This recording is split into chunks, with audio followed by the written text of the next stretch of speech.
yeah, as first question, please tell us everything or something about your musical education. Hmm. I didn't have extensive musical education. I just had piano lessons as a little boy. You know, your most basic piano lessons. The biggest education I got as a kid was when I started doing community theater, where, you know, in the local townships where I grew up, you know, the people would put on shows. I don't know if they do that where you grew up. So once I got involved with that and started being musical director and getting the actual scores that you get from the, you know, when you're really putting on the show, so it's a lot more extensive than just sheet music you buy in a normal music store. This is the real stuff. And you could see, you know, it would show you the trombone line and the flutes and the strings are doing this and that, and the much meatier chords than are in more simplistic piano music sheets. And that was a huge lesson for me, to just have that stuff right in front of me and be able to listen to the cast album and look at the piano conductor score and really see, oh, I see what's happening here. Otherwise, no, I just went with what God gave me and moved to New York without, you know, any college, whether music or other knowledge. Mm-hmm. I bypassed all that, which I never would suggest to any other person. I often tell students how jealous I am of the idea of getting to slowly learn Mm-hmm. things that I never learned or had to learn on the job. I can't imagine anything more fantastic than being with a group of like-minded people in a classroom, or having experiences and learning like that. That sounds like heaven. Mm-hmm. Wow. So you did all that by learning by doing, so to say. Yes. Wow. And and I read that you started at Saturday Night Live. Yeah, I didn't start there, but it Mm-hmm. was early on in my career. Once I started working in the cabaret scene in New York City, which was thriving at that time. And so I got a nice reputation for myself as an arranger or piano player or starting to write things. And I did have a friend who worked at Saturday Night Live who was one of the piano players up there and writers. And when she decided not to go back, she suggested me. So for a few years there, I did work there off and on, 1 year full time, Oh. which was a great experience. And well, wasn't always a great experience, but the best thing that happened was that my friendship with Billy Crystal and Martin Short Mm-hmm. came from that one particular year that they worked there.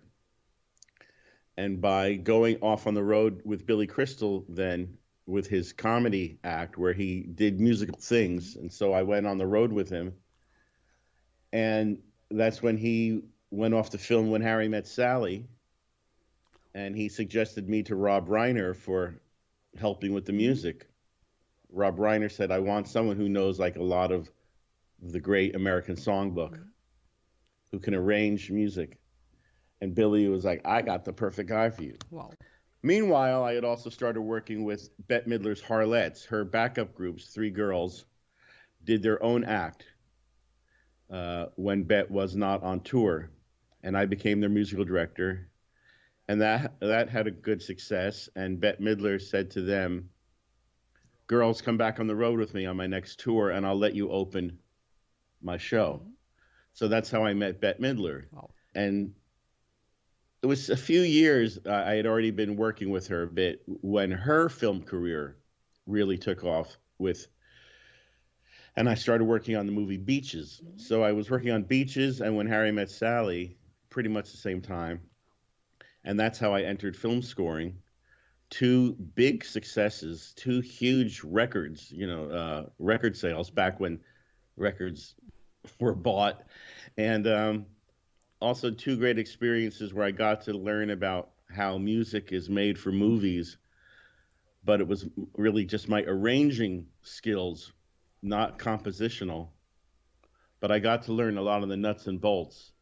So when Rob Reiner gave me the opportunity to actually write original music for Misery, I had a little bit of experience, so I wasn't completely petrified. Great. Only sort of petrified. Yeah, but what I hear, you did it very, very well. And yeah, you also wrote music for A Few Good Men.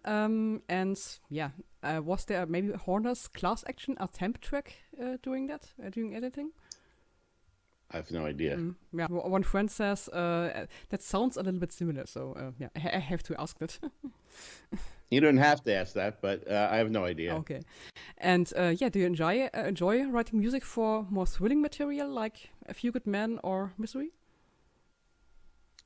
I like it because it was different from what I usually do.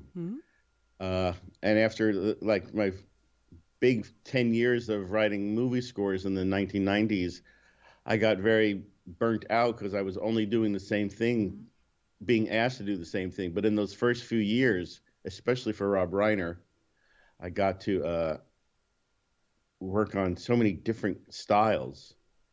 And of course, the things that were most fun for me were the projects that had musical theatricality to them, like Sister Act, or even like at the end of the First Wives Club, where the ladies break into song. And then, of course, South Park, Bigger, Longer, and Uncut. Those were the movies that most suited me, that I certainly had the most fun on. And that was what led me back to Broadway when people heard my work through those films. Great. And yeah, and I love your score for the two City Slickers movies. And yeah, I guess I'm not the only one. And do you still remember the work on it? And yeah, was it fun for you to work on that project? Yes. You know, there was the thrill of the fact that I was suddenly scoring movies, something I hadn't really thought about doing growing up. And I mean, I guess it seemed appealing, but it wasn't something I had focused on. And so suddenly there I was with, you know, there's nothing greater than getting to write music and have an orchestra play it. So, you know, that week of recording, it used to be a week. I don't know. Nowadays, they've crammed it into less days. But, you know, that week with an orchestra is just heaven. Even though there's a lot of pressure, I sort of like have blocked out the pressure part of it, and how actually that takes a lot of the joy out of it when people are standing over your shoulder saying, hurry up, hurry up, hurry up. You're taking too long. You're taking too long. That part of it is horrible. But getting to hear an orchestra play your music is the best thing in the world. Yeah, I can imagine it.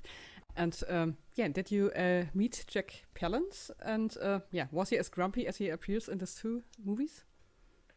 I met him at the opening of City Slickers 2.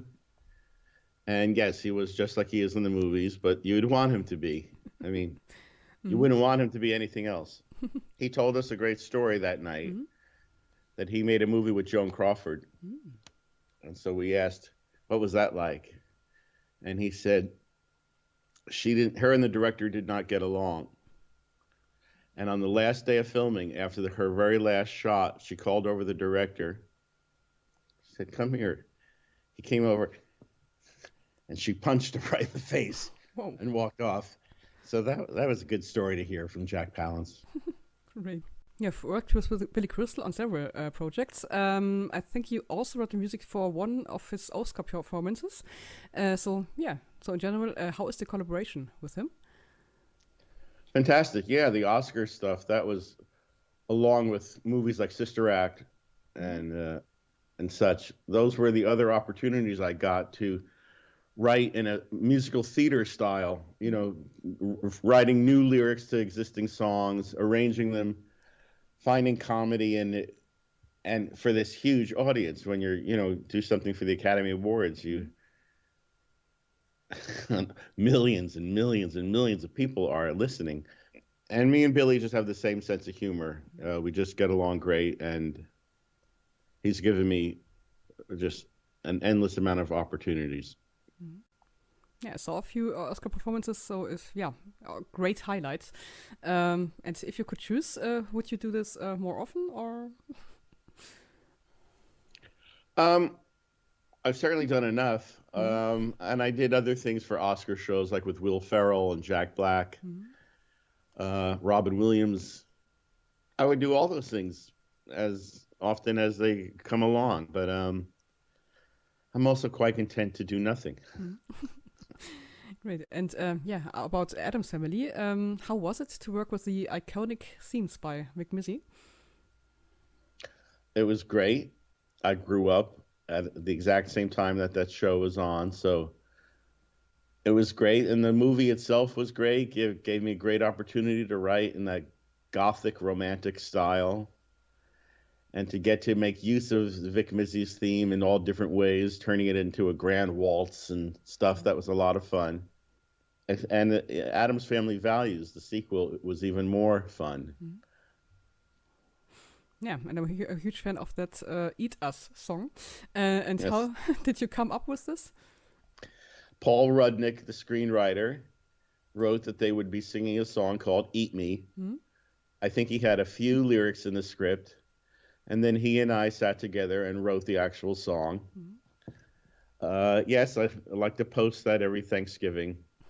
And once again, that was another moment in that movie where I got to work on something that was pointing towards the fact that I belonged in musical theater. Oh. And how did you come to Mary Poppins Returns, and what was your approach? Luckily for me, I knew Rob Marshall, the director, so that got me closer to the job. But Scott and I met with him and his partner, John, and I just convinced them that if they didn't give me the job, I would kill them. Oh. So that pretty much did it. I grew up with Mary Poppins. That was the most cherished album I had as a kid, listening to it constantly, learning everything you can about songwriting and orchestration.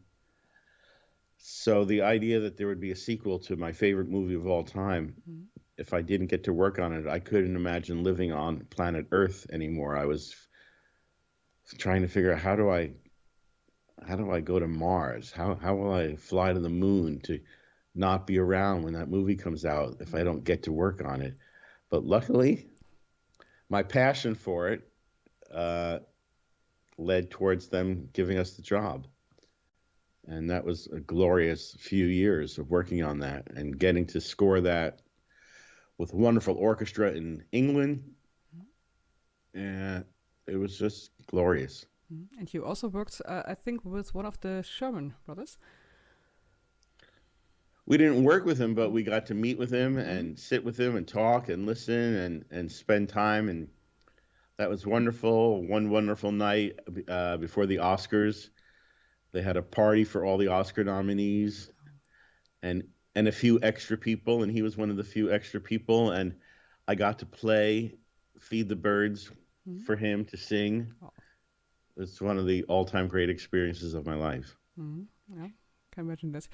And and how was it to work with his iconic songs and even being allowed to rearrange them? Yeah, that was something I very much enjoyed doing, weaving the melodies from the first movie into the score of the second.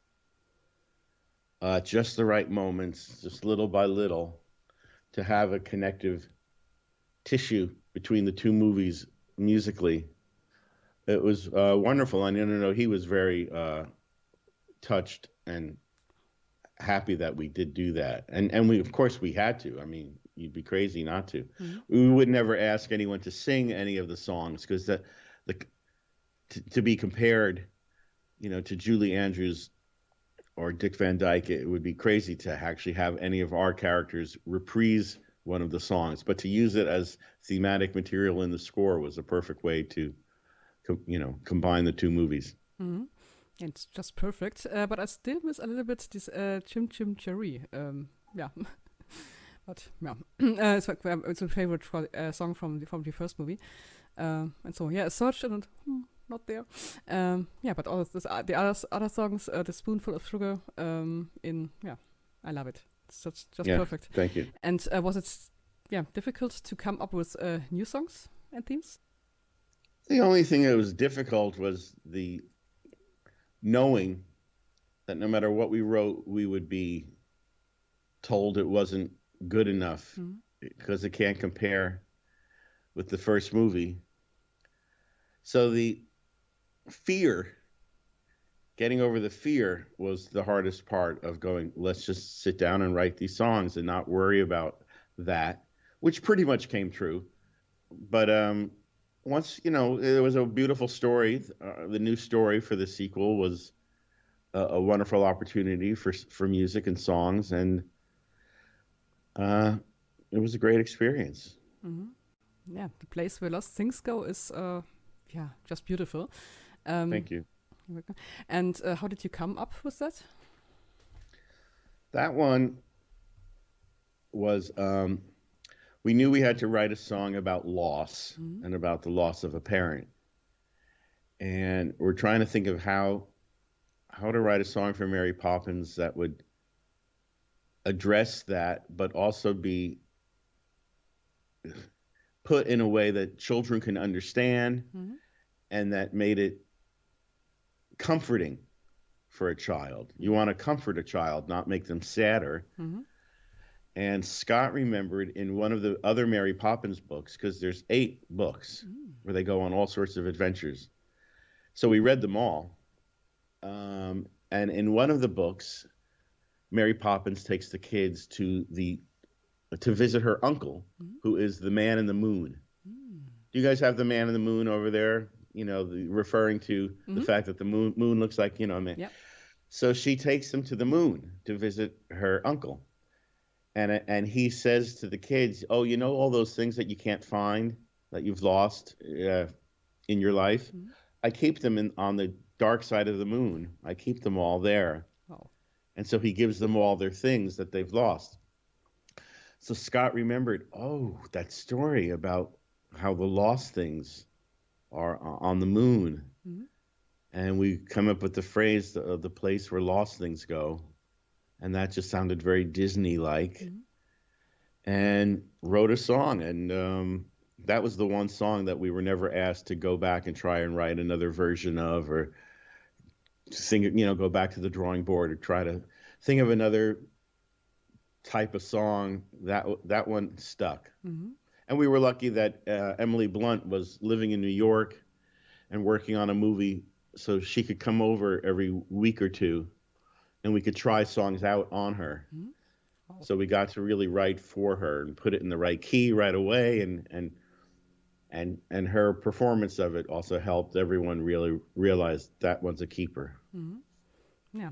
As I heard the song the first time, I think on YouTube, and then in the cinema, I had a few tears in my eyes. So it's just the right mood, and just simply perfect. Thank you. And that can't imagine that is also just great. Thank you. Yeah. That one we wrote many songs before we came up with that one. Wow. And that was another time when Scott is my co-lyricist. After we wrote Can You Imagine That, he said also play it now like movie score, so that when we send in the song to Rob, he also gets to hear how it can be used as thematic material for score. And that became the main theme of the movie in the underscore as well. Like it's the theme from Mary Poppins Returns, where it's, you can take a bouncy song and put the right chords to it and play it in a cinematic style. And that was a real big moment for us to have that material now in hand. Great. And how long was the work on Mary Poppins? I don't quite remember, but maybe up to 3 years. Wow. It might have been like a year of development and writing, and then a year of fine tuning and rehearsals, and then a year of filming and writing the score for the movie. If I wasn't also a film score composer, it would have been less. It would have probably been less than 2 years. But writing the score to the movie was a huge job.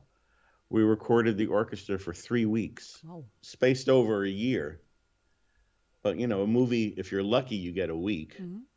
In this case, it took us 3 weeks to record with the orchestra, which was phenomenal.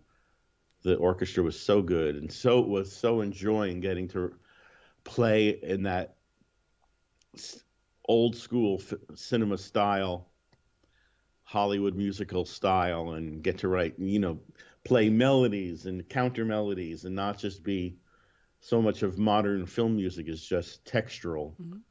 So they really enjoyed playing it, and that was wonderful to see how much they were enjoying that. Mm-hmm. Yeah, the movie. Yeah, I saw it, and thought, wow, it seems that Mary Poppins and the other thing is just a few years away. So yeah, it's a perfect sequel. Thank you. And yeah, and, about Hairspray. A week ago, I watched that movie for the first time, and I suddenly saw you in the scene. How did this happen? It just was a lot of fun. It was a scene that called for a lot of people to be in it. So, and our friend Addams Family directed the movie. Even if he wasn't our friend, we probably would have said, "Hey, is there a way to make a cameo?" Mm-hmm. So that was great that me and my co-lyricist Scott and Ricky Lake, the original Tracy Turnblad, are together in that scene, playing the Hollywood agents. I forgot about that. If you hadn't mentioned it, I would have remembered. And that was a great experience as well, to write a Broadway musical and have a big success like that with a show that's so joyous and has such a great message. And then to have the opportunity to be involved with the making of the movie of that musical. It's not an opportunity that every songwriter gets to have. Sometimes it took so long for movies to get made of musicals that they don't involve the songwriting team, but that was not the case. We were really very involved, and it was wonderful. Wow. Yeah, it's I read it the first time that a musical version of the movie, and then a movie again. So it's yeah. So the work was great on it. Oh yeah. The cast was wonderful, and I got to do orchestrations for it that were so much bigger than what you can write for a Broadway pit orchestra. So I got to really live out the fantasy of what the orchestra could sound like on the songs, much more than what you can accomplish in a Broadway theater. So that was also very wonderful to get to do that. And did you also write new songs for that? Yeah, we wrote a bunch of new songs. I think only 2 of them are in the movie, but we wrote a whole bunch of others. Oh. There is a I forget what you call it, a bonus soundtrack that's out there. I forget the word. Anyway, it's out there for the movie soundtrack, where we included all the demos for all the other songs that we wrote. Great. And yeah, and I have to confess that I'm not so familiar with your musicals, but is there a real single one that you especially enjoyed? Hairspray. There will be no repeating the absolute joy of creating and the world embracing it the way that Hairspray was like, and that will, nothing will ever compare to that, and it's crazy to ever think anything ever will come close to it, but we keep trying. Great. And so, how do you start working on a musical? First the text, then the music, or both at the same time? Yeah, everything at the same time. You're working with a book writer and a director, hopefully, and mapping out what the story is and where the songs go and how the songs develop the characters and move the emotions along, and then you just start writing. Usually, often there is a book or a play or a movie that you are musicalizing, so there already is a version of the story, but you have to make it your own, and you have to find new things to do with it. And that can be a joyous process, and can also be very frustrating as you're trying to figure out what works and what doesn't. And it's a long process, How long? too long. Years and years. Mm-hmm. Back in the classic age of musical theater in the 50s and 60s, people wrote shows and they got on very quickly. And they weren't all successes, but they got on, and you didn't have to spend 7 years of your life on one project. Wow. But nowadays, unfortunately, that is the way it is. Mm-hmm. Wow. And yeah, and what do you think is the best thing about composing? The best thing. Oh, well, it's all I know how to do. So writing music and writing lyrics is basically the only skills that I have. Ask anyone I know; they'll tell you that's true. That I can't do anything else well. I'm pretty much helpless most of my life, except for if I'm at a piano, and with a rhyming dictionary and a piano, I'm very comfortable and very happy. That's what I was meant to do. And it is great if you can write something that people you'll never meet enjoy. Like you brought up the song "The Place Where Lost Things Go" from Mary Poppins Returns. I mean, we got the most beautiful messages from people about how that song comforted them the way that we were hoping that Mary Poppins would be comforting the children in the story. And beautiful messages, and that kind of feeling is just the best. It's a great, it's what makes getting to write for in the entertainment, the movie and theater, where what you do gets to be heard by millions of people if you're lucky. And that's a wonderful byproduct of that, is the fact that you could touch people that way. Well, and yeah, and is there something that makes it less fun for you? Um, Assholes. Yeah. Some of the people you have to deal with opinions that you just wish would go away. But they're few and far between. That was the case on movies when you have to deal with studio executives and stuff like that.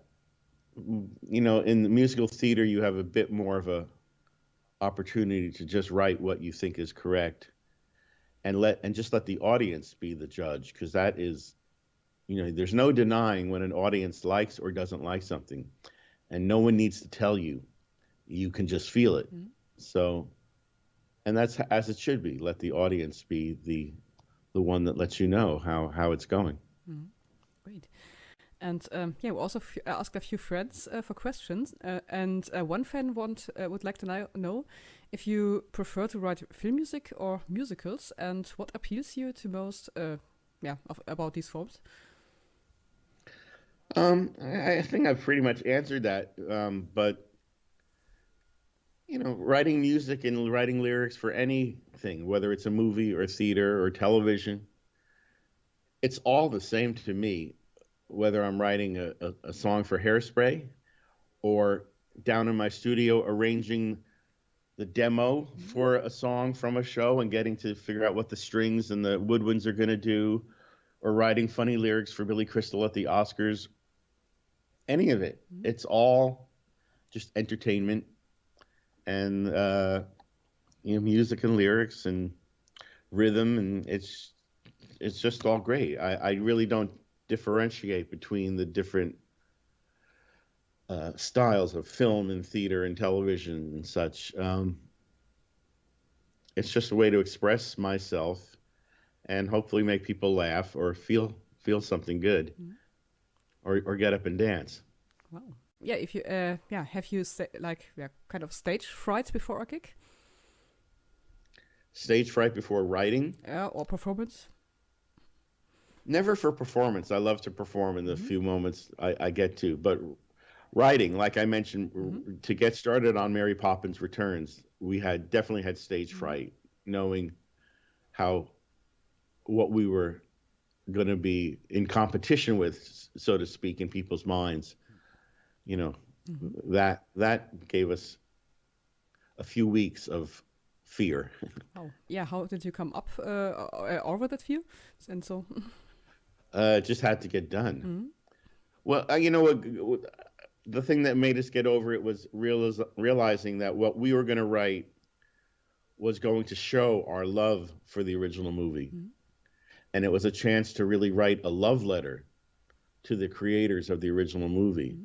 And once we had that in mind, then that was wonderful. And now the idea that we could express how much that movie meant to us by showing what it had taught us and how we were making use of all the things that it taught us, that is what opened us up to not be fearful anymore. Mm-hmm.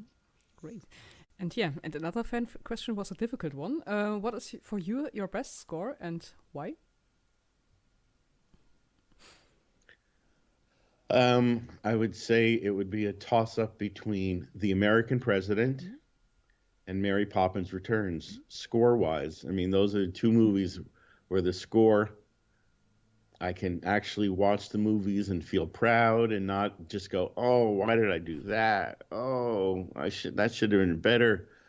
Those two scores just really work really well. And it's the kind of music that is really like film music, film score. And those are the two I'm, I guess, proudest of.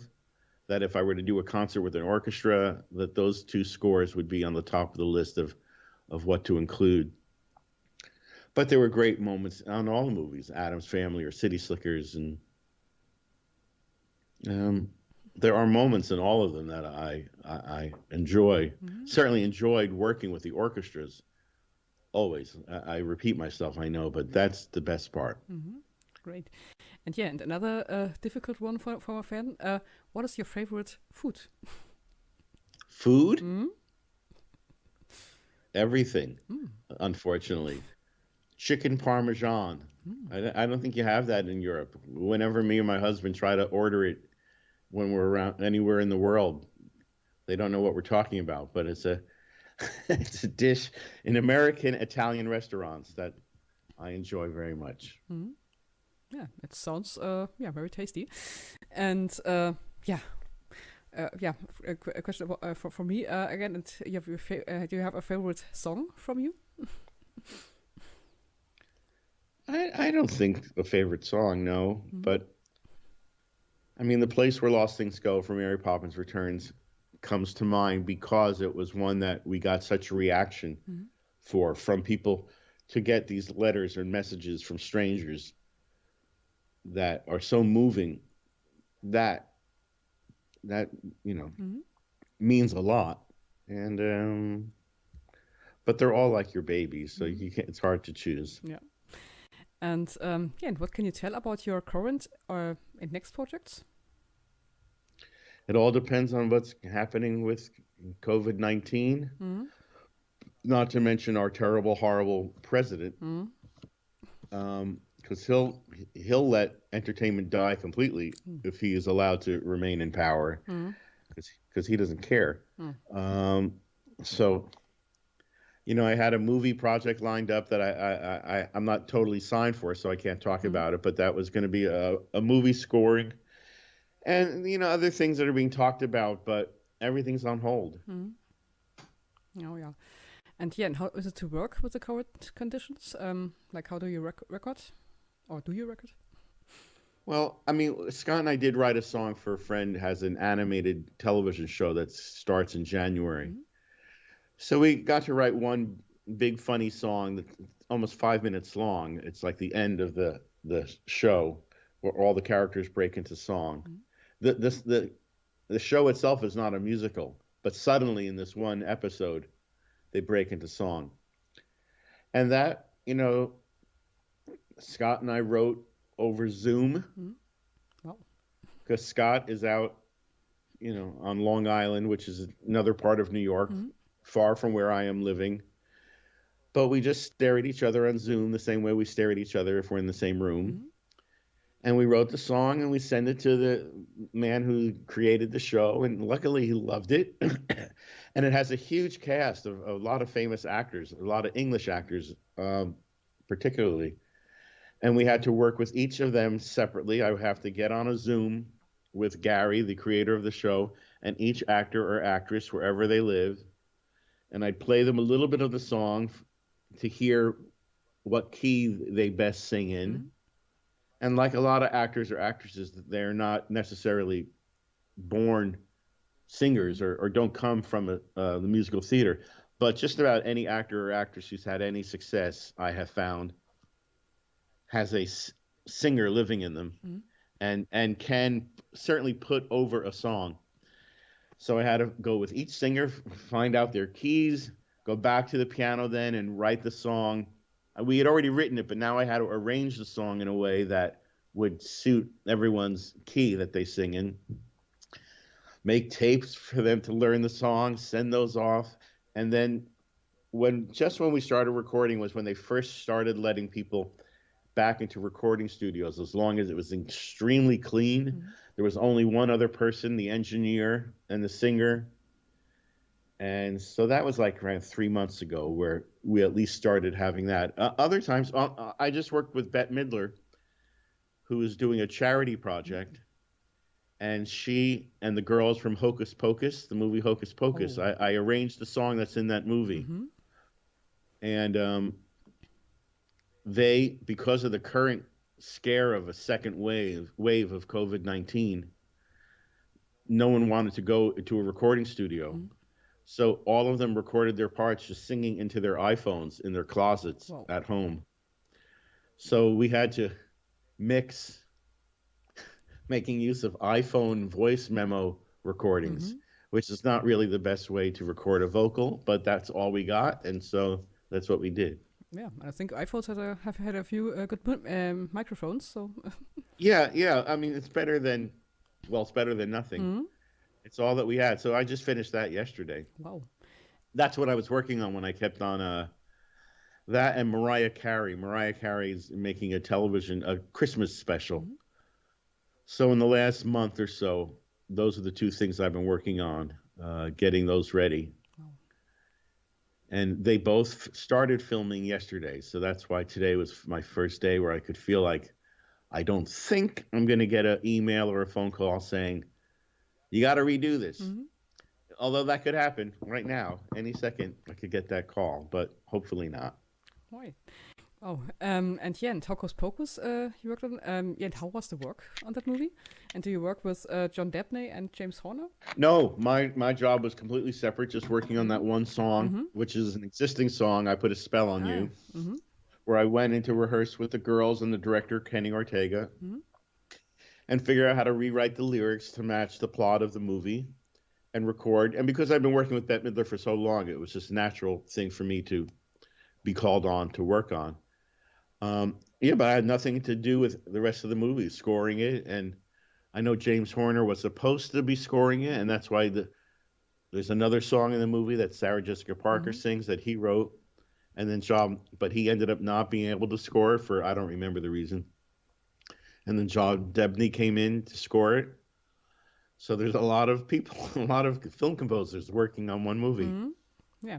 I forgot about all that. Yeah, but it's a great movie and great songs, especially yours. And one thing short before the end. I call 5 terms, and you tell me just briefly what comes to your mind. So it's not a psychological test or something. So don't worry. Music. The thing that came to mind was an ocean. And when you said the word music, I just thought of an ocean traveling around the world and always moving and rich and full. Wow. Orchestra. Heaven. And singing. I was going to say speaking, because for me, singing is the best way to... communication. Communicating. Wow. Hollywood. Bullshit. You're the second one who says that. And hobbies. Jigsaw puzzles. Great. Yeah, thank you very, very much. Okay, great. Thank you. Yeah, and have Bye-bye. a great day. You too. Thanks, and bye.